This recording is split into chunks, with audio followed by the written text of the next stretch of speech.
देखो बच्चों, मैं निर्देशांक ज्यामिति प्रश्नावली 7.2 के अपन ने सभी प्रश्न कर लिए हैं और अब उसी क्रम में ये उदाहरण 10 ये पेज नंबर 183 पर दिया है। तो ये 7.2 का प्रश्न क्रमांक 6 के अनुसार अपने को करना है। इसमें अपने को एक समांतर चतुर्भुज के अपने को 4 शीर्ष दिए ये, तो हमको इसमें पी का मान निकालना है। ठीक है, एक बात ध्यान देखो, अभी जो प्रश्न क्रमांक 6 दिया है प्रश्नावली में, उसमें अपने ए बी सी डी मान नहीं दिए हैं शायद, है ना। तो वहां हमने ए बी सी डी मान लिए थे। इसमें देखो हमको ए बी सी डी मान दिए तो उस पर फर्क नहीं पड़ता, अगर नहीं दिया तो अपन मान लेना है। तो हमको पी का मान निकालना है। तो देखो, हालांकि मैंने प्रश्न करवा दिया लेकिन फिर से मैं इसको आपको चित्र बना के समझा रहा हूँ। तो सबसे पहले हम एक समांतर चतुर्भुज बना लेंगे।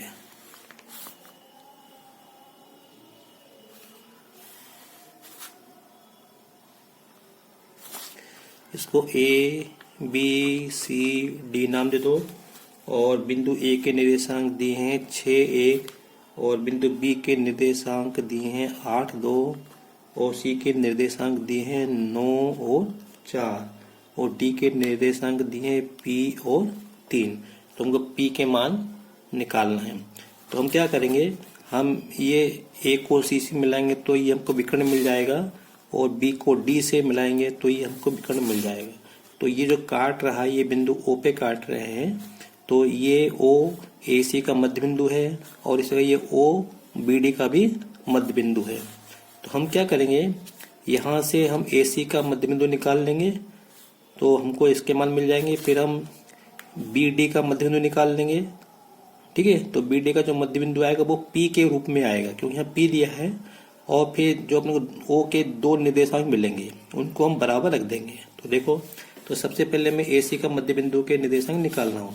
जब मैं ए सी का मध्य बिंदु के निर्देशांक निकालूंगा तो ये x1 है, ये y1 है और x2 y2। ठीक है, अब यहाँ पे हमको ये 4 है। मध्य बिंदु के निर्देशांक हमको याद होना चाहिए, नहीं है तो भी मैं बताता हूँ। ये होते हैं x बराबर x1 प्लस x2 बटे 2 और y बराबर y1 प्लस y2 बटे 2। तो ए सी के मध्य बिंदु के निर्देशांक मतलब ओ के निकालना है।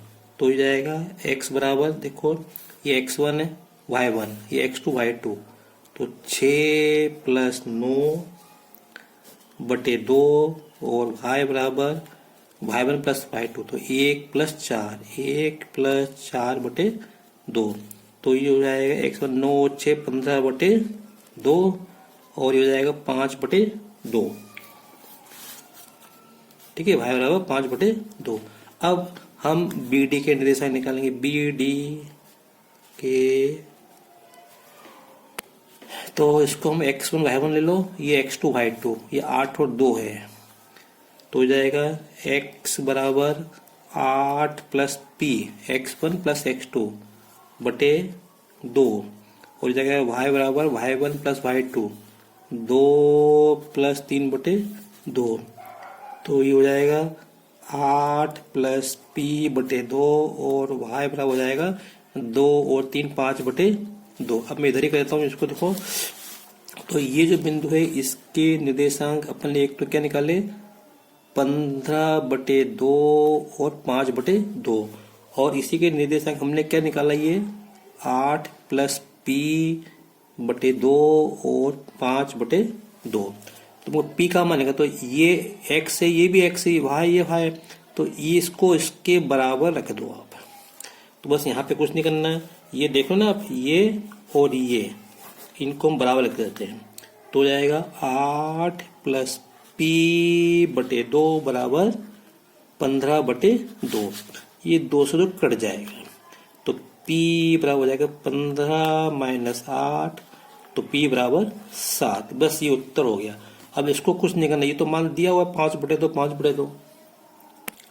अब देखो, इसके बाद मैं उदाहरण 9 कर रहा हूँ। तो अपने को दिया 2 बिंदु दिए हैं, इन बिंदु को मिलाने वाली रेखा y अक्ष को कहीं काटती है ना। तो ये y अक्ष इस रेखा को किस अनुपात में विभाजित करता है। तो एक बात तो क्लियर है, y अक्ष पे जितने भी बिंदु होंगे सबके लिए x का मान क्या होगा, 0 होगा, केवल y बदलेगा। तो अपने को इस पीछे बिंदु के निर्देशांक भी निकालना है। तो देखो मैं बता रहा हूँ आपको। तो देखो ये मैंने x अक्ष y अक्ष मैंने ये दोनों बिंदु अंकित कर दिया, -1 -4 तीसरे चतुर्थांश में होगा, और 5 और ये -6 ये चौथे चतुर्थांश में होगा। मैंने इसको मिला दिया क्योंकि चित्र में बताना अपने को समझ में जरूर आना चाहिए। तो ये रेखा इस y अक्ष को काट रही है, तो इस बिंदु के हमको निर्देशांक निकालना है। आपको मालूम होना चाहिए y अक्ष पे x का मान क्या होता है, 0 होता है, केवल y बदलता है। तो इस बिंदु के मान क्या होंगे, निर्देशांक क्या होंगे, y 0, ये इस बिंदु के निर्देशांक होंगे। तो अब ये बताना है कि ये किस अनुपात में, मतलब ये अनुपात ये काट रहा है। तो पहले देखो अपने को बिंदु 5 -6 दिया है, तो इसको हमको m1 लेना है और इसको हम m2 लेंगे। तो देखो सबसे पहले सूत्र लिखेंगे, x बराबर m1 x2 plus m2 x1 बटे m1 प्लस m2, और y बराबर m1 y2 plus m2 y1 बटे m1 प्लस m2। ठीक है। अब देखो ये x1 है और ये y1 है, ये x2 है y2 है, ये x2 है और ये y2, ये m1 है ये m2 है। तो अपने को m1 बटे m2 का मान भी निकालना है। अपने को m1 बटे m2 का मान भी निकालना है, और इस बिंदु के निर्देशांक मतलब y का मान भी निकालना है। x का ये ठीक है,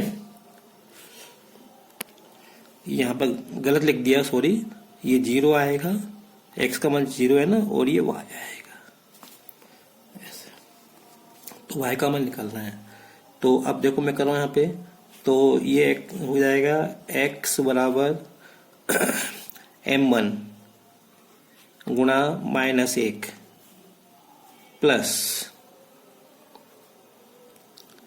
m2 गुणा x1 5 बटे m1 प्लस m2, y बराबर m1 गुणा y2, y2 मतलब ये रहा -4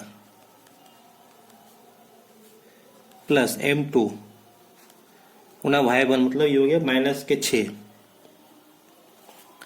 बटे m1 प्लस m2। तो अब देखो यहाँ पे x का मान तो 0 है, देखो ना ये x है भाई, x का मान तो 0, ये x y यही तो है, x का मान 0, तो यहाँ 0 लिखेंगे, और इसका गुणा इसमें कर दो -m1 प्लस 5 गुणा इसमें कर दो 5m2 बटे m1 प्लस m2। यहाँ से y बराबर जाएगा -4 गुणा -4m1 प्लस -6 m2 बटे m1 प्लस m2। अब देखो इसका गुणा इसमें कर दो, तो इसका गुणा इसमें कर दो 0 आएगा, इधर क्या हो जाएगा -m1 प्लस 5m2। अभी इस पे कुछ नहीं करो, इसको ऐसे रहने दो। तो ये m1 इधर लाओ, इधर आएगा तो ये प्लस का हो जाएगा बराबर 5m2। अब देखो हमको m1 बटे m2 निकालना है, तो दोनों पक्षों में m2 का भाग दे दो, तो ये जाएगा m1 बटे m2 बराबर, ये m2 से m2 कर जाएगा तो 5, तो इसको 5 बटे 1 लिखो, तो ये हमको अनुपात मिल गया। इसको आप चाहो तो m1 अनुपात m2 बराबर 5 अनुपात 1 लिख दो, चाहे ऐसे लिख दो, एक ही बात है। अब यहाँ पे हमको ये भी कहा है कि हमको प्रतिच्छेद बिंदु के निर्देशांक निकालना है। तो देखो x का मान तो मालूम है, y का मान निकालना है। तो अब ये यहाँ से y का मान यहाँ से मिल जाएगा, तो यहाँ से अपन क्या करेंगे, m1 का मान कितना रखो, 5 रखो, और m2 का मान 1 रखो। m1 का मान 5, m1 का मान 5, तो -4 गुणा 5 -6 गुणा 1 बटे ये हो जाएगा 5 प्लस 1, तो हो जाएगा 5 चौके 20 और -6 बटे 6, 20 बटे 26, तो -26 बटे 6, ये 2 से कट जाएंगे, 2 3 6, 2 का बच्चा 13 बार, तो y बराबर कितना आएगा -13 बटे 3। तो इस बिंदु के ये मान क्या हो गया, 0 तो है ही पहले से, ये -13 बटे 3। तो फाइनल उत्तर लिख दो। उत्तर m1 बटे m2 बराबर 5 बटे 1, और जो निर्देशांक आएंगे निर्देशांक तो 0 और -13/3 ये हमारा उत्तर हो गया। अब अगर आपको मेरा वीडियो पसंद आया हो तो इसे लाइक करें, शेयर करें और सब्सक्राइब करें। साथ ही साथ मेरा आपसे आग्रह है कि इन प्रश्नों को आप अपनी फेयर कॉपी में जरूर नोट कर लें, क्योंकि ये परीक्षा में काम आएगा।